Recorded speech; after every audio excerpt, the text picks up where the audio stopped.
always thought our house had too many secrets, like it was keeping something just out of reach, like the last word of a forgotten song. It's an old house, the kind where the floorboards creak even when no one's walking, and the walls whisper secrets in the dead of night. Today was weirder than usual, though. I was playing with my action figures in the living room, making Captain Blaze defeat the evil Dr. Vortex, when I saw something from the corner of my eye. A shadow, slinking along the hallway towards my room. I froze, watching it, but it was gone as quick as it came. I told myself it was just my imagination. Mom always says I have a very active one. But then, at dinner, I heard it. A faint scratching sound like bony fingers tapping against wood. It was coming from upstairs where my room is. Dad said it was probably just the wind. The wind's been real loud today because of the storm brewing outside. But I'm not so sure. The wind doesn't usually sound like whispers. Later, as I lay in bed trying to ignore the storm rattling the windows, I thought about my room's closet. It's an old clunky thing that sticks sometimes when you try to open it. Mom says it's been in the house since forever. Last year I was convinced a monster lived in there. Mom had to check it every night for a month before I believed her that it was empty.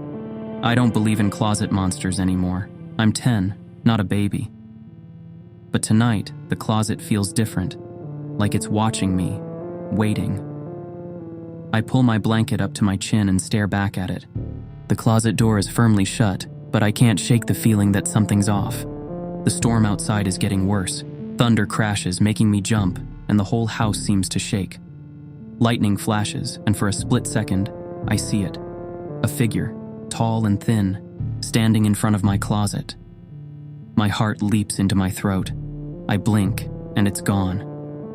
I want to call out for Mom, but I remember what she said last time I had a nightmare. You're a big boy now, Alex. Big boys don't get scared of the dark. So I squeeze my eyes shut and try to think of Captain Blaze, how he's never afraid of anything. But it's hard to think of anything else when you're scared. The tapping starts again, louder this time. It's like someone, or something, is tapping from inside the closet. Tap, tap, tap.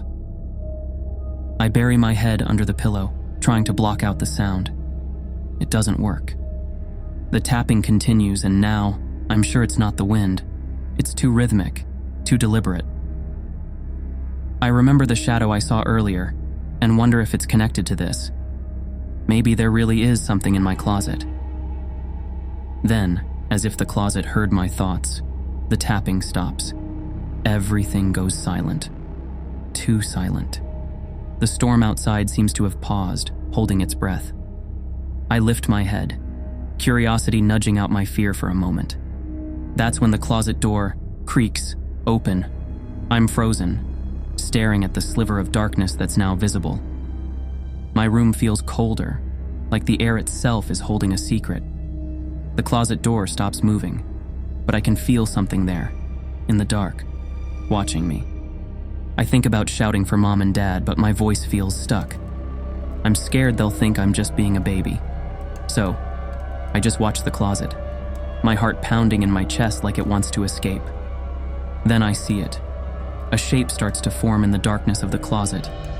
It looks like a person, but all wrong. The proportions are off.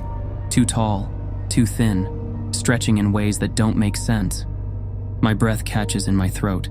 It steps out of the closet, moving towards me. I want to run, but my legs won't move. I'm trapped in my bed under the gaze of this thing.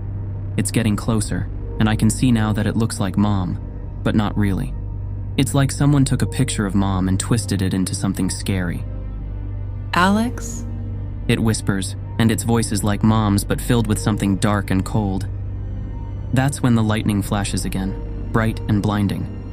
I squeeze my eyes shut against the light. When I open them again, the figure is gone. The room is just my room, and the closet is just a closet. My heart is still racing, but I feel silly now. It was just a trick of the light, a shadow, a figment of my overactive imagination. Mom's right. I really do have an active imagination. I try to laugh it off, but the laugh sounds shaky even to me. I tell myself I'm brave like Captain Blaze, but I don't feel brave. I feel scared. And I wish Mom was here to check the closet, just like she used to. As I finally drift off to sleep, the storm outside picks up again, like it's angry. But I'm too tired to be scared anymore. I just want the night to be over. I don't see the closet door slowly creak open again, just a little, as if something's still watching, waiting in the shadows. The next morning, I woke up to a world that seemed too normal. Sunlight streamed through my window, and I could hear the distant sounds of Mom in the kitchen. For a moment, I wondered if last night was just a dream, a trick played by the storm in my own imagination. But then, I saw the closet door. It was slightly ajar, just like I'd seen it in those terrifying moments before sleep finally took me. My heart skipped a beat. I got out of bed, inching towards the closet. With a shaky hand, I pushed the door open. Nothing but clothes and old toys. I let out a breath I didn't know I was holding and got ready for the day, trying to shake off the unease. At breakfast, I didn't mention the closet or the figure. Mom seemed in a good mood, humming a tune while flipping pancakes. Dad was reading the paper, occasionally muttering about the weather forecast. Another storm was on its way, they said, maybe worse than last night's. The memory of the figure loomed in my mind all day. I couldn't concentrate on my video games or the TV shows. Every shadow seemed to dance, and every sound made me jump. I kept glancing at the clock, dreading the approach of night.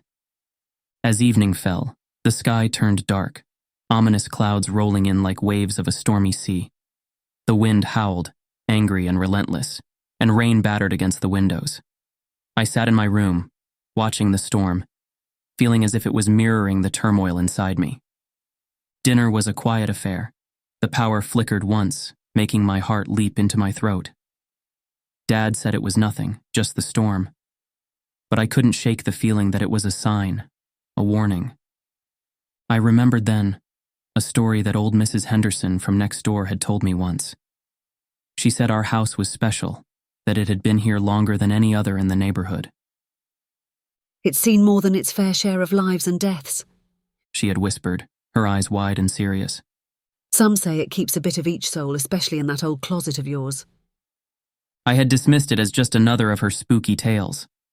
But now, with the shadows growing longer and the storm raging outside, the story took on a new, sinister meaning. I tried to tell myself it was just a legend, nothing more. But the fear was there, gnawing at my insides. I could feel the closet's presence, like a silent watcher in the corner of my room. Night came, bringing with it a deeper darkness than before. My room felt colder, more isolated. I lay in bed, staring at the closet. The door was firmly shut, but I couldn't shake the feeling of being watched.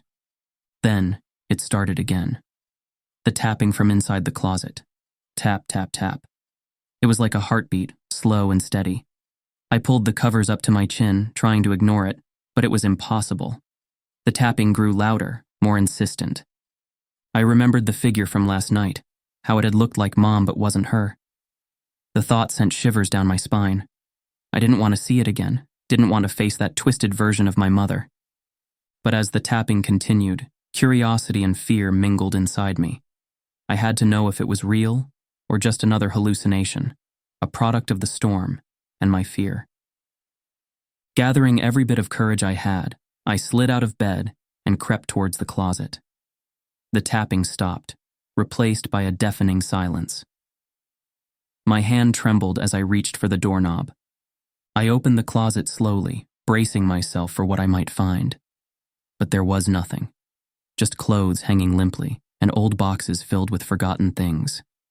A sense of relief washed over me, but it was short-lived, because that's when the power went out.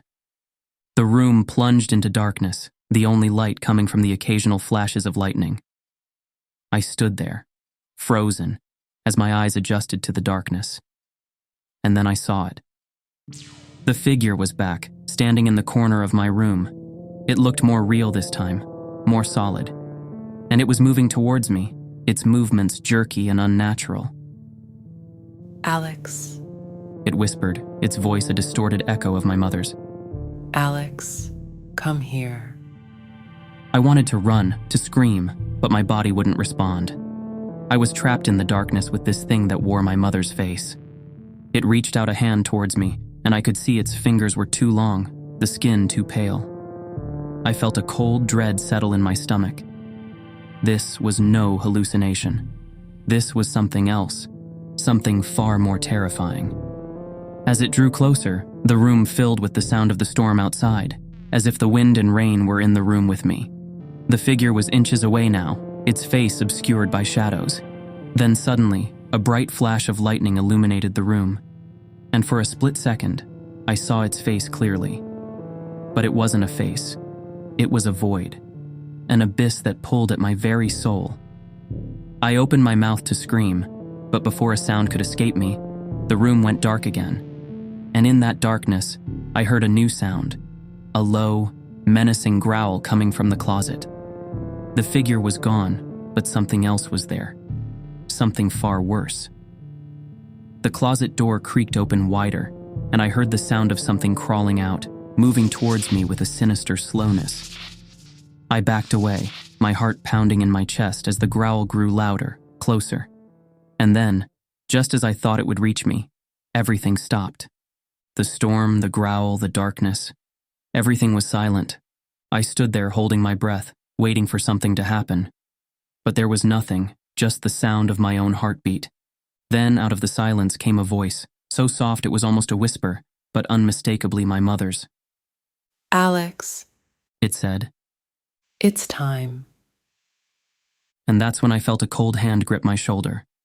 I whirled around, my heart racing, expecting to face some nightmarish creature.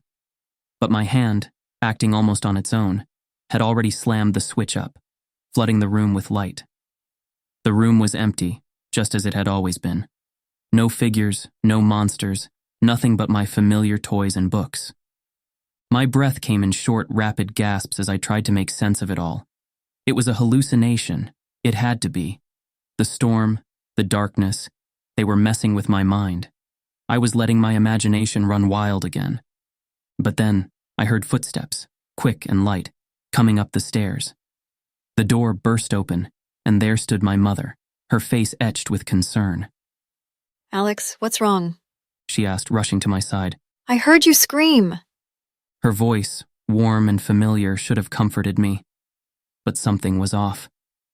Her eyes flicked to the closet, just for a second, but it was enough. Enough to send a shiver down my spine. I hesitated, the words catching in my throat.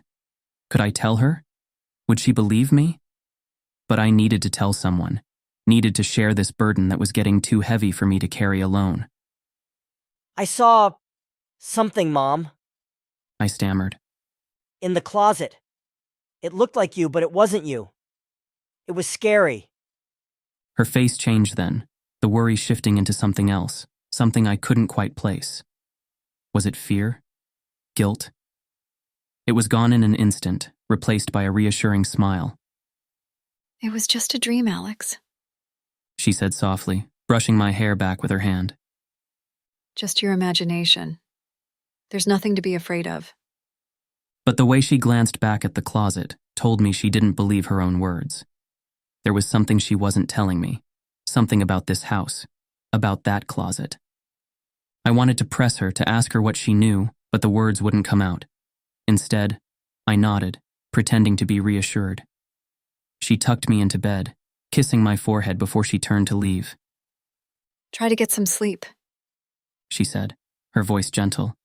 Everything will be better in the morning. But I knew it wouldn't. There was something wrong in this house, something deeply, fundamentally wrong. After she left, I lay in bed, the light still on, my eyes fixed on the closet. The door was slightly ajar, just like before. I couldn't bring myself to get up and close it.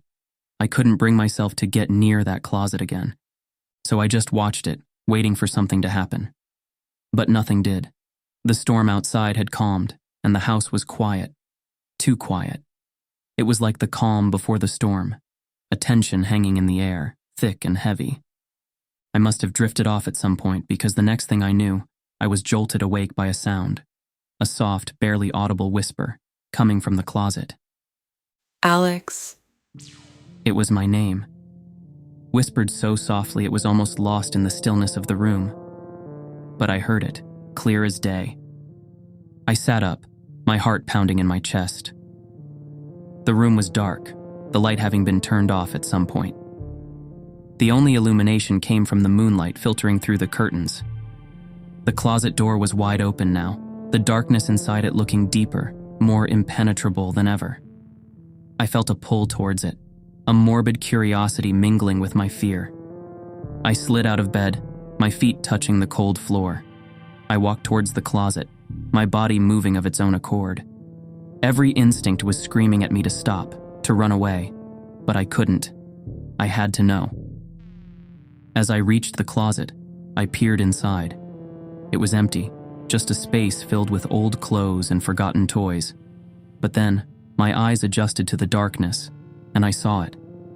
At the very back of the closet, there was a small door, partly hidden behind a hanging coat. It was old and small, like it was made for a child. I had never seen it before.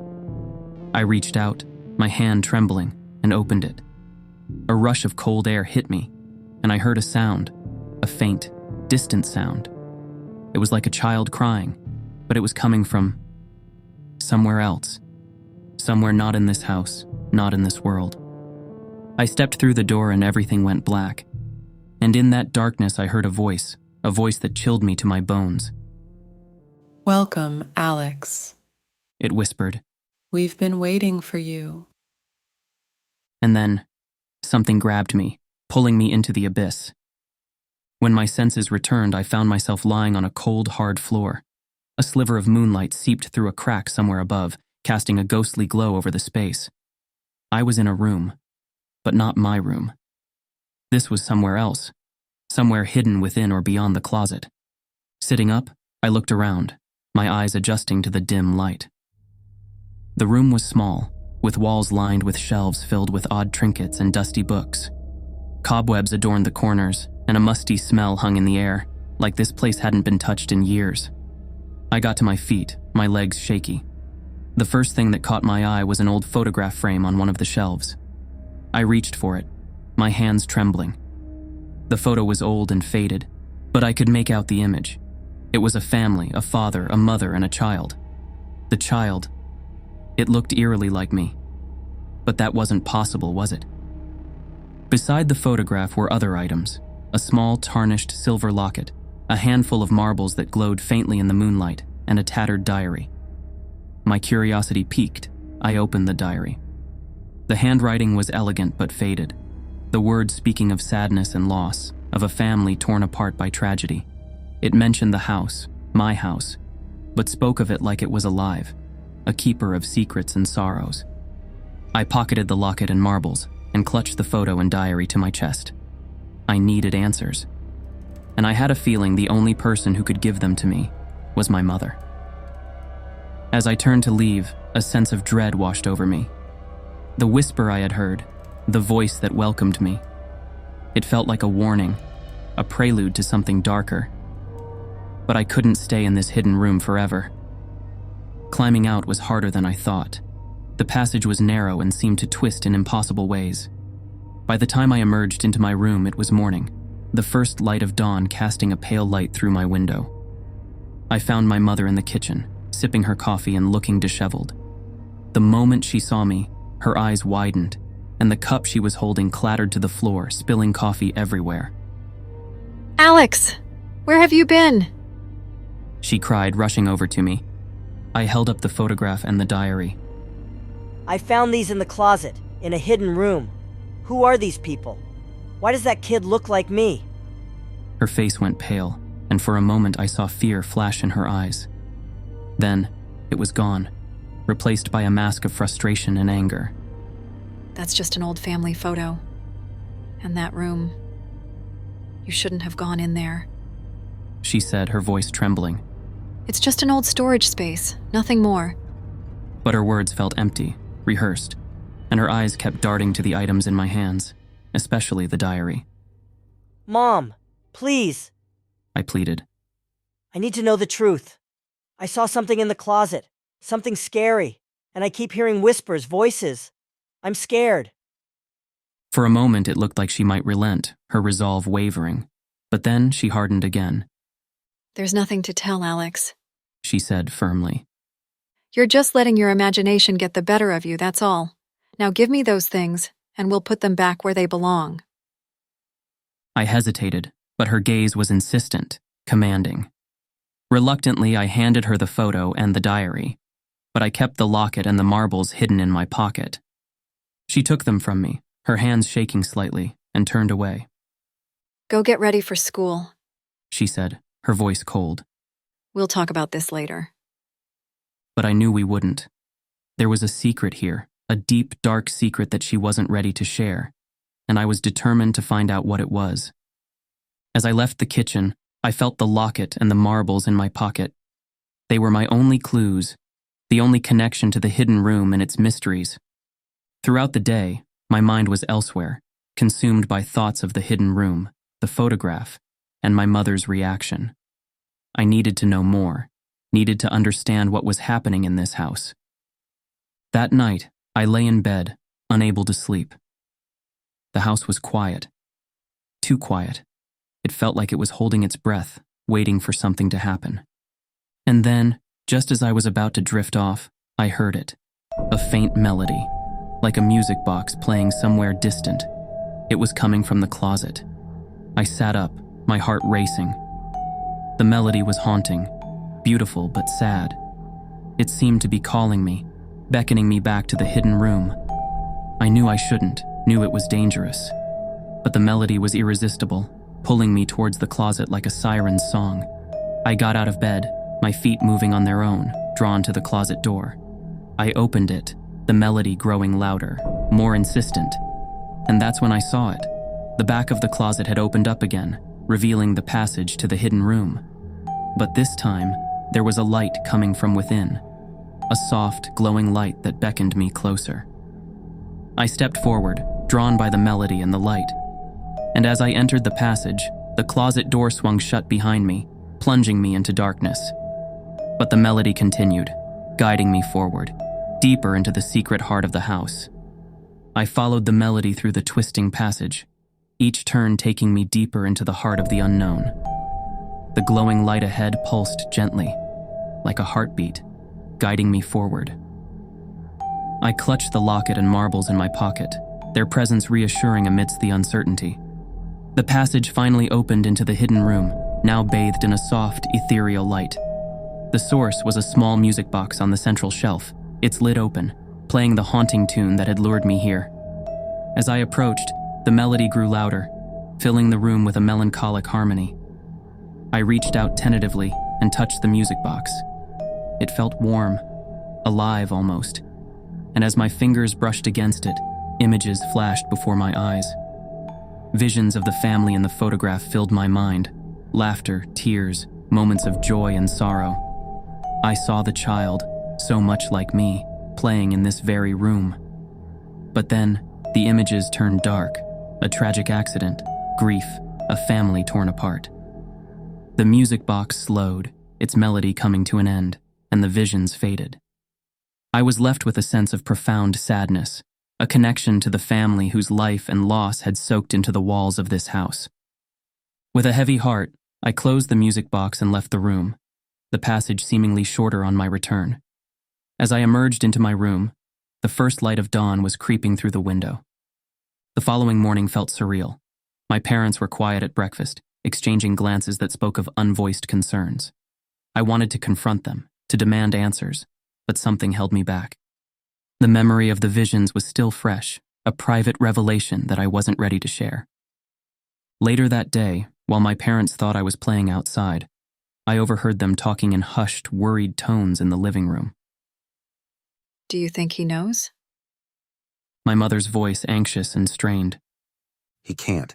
It's been too long and we made sure of it. My father replied, his voice low.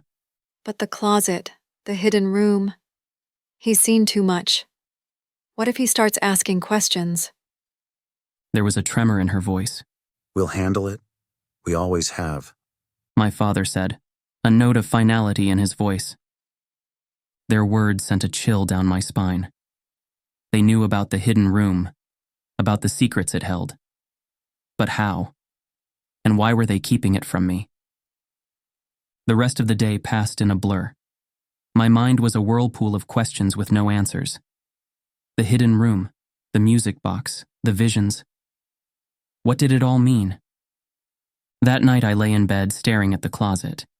It was slightly ajar, as if inviting me back, but I resisted. I wasn't sure I was ready for what it might reveal. Instead, I opened the locket I had found in the hidden room. Inside was a tiny photograph, the same family, smiling, happy.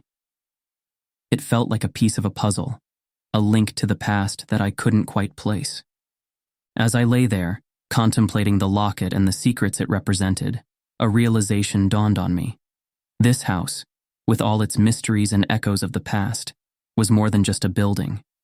It was a keeper of stories, of lives lived and lost. And I was a part of its story now, whether I wanted to be or not.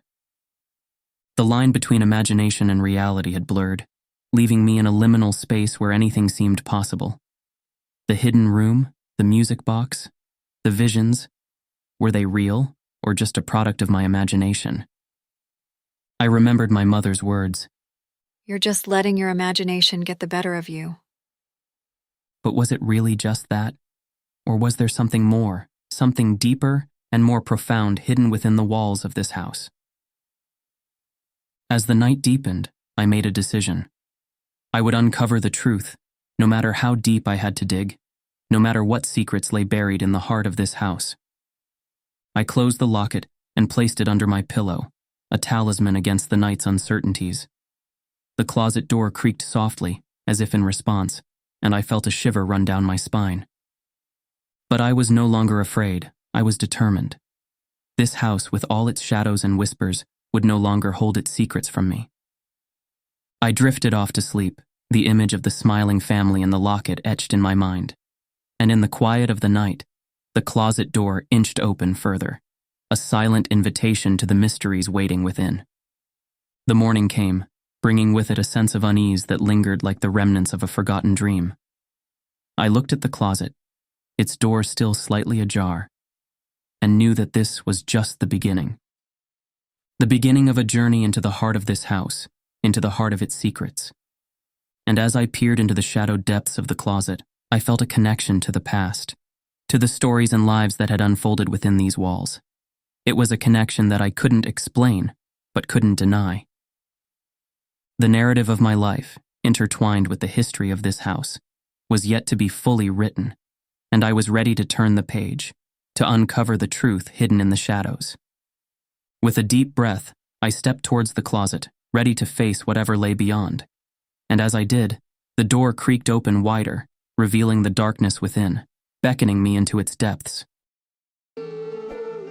We hope you have enjoyed this episode of Quantum Dispatches and stay tuned next week for another thrilling adventure. Thank you for listening.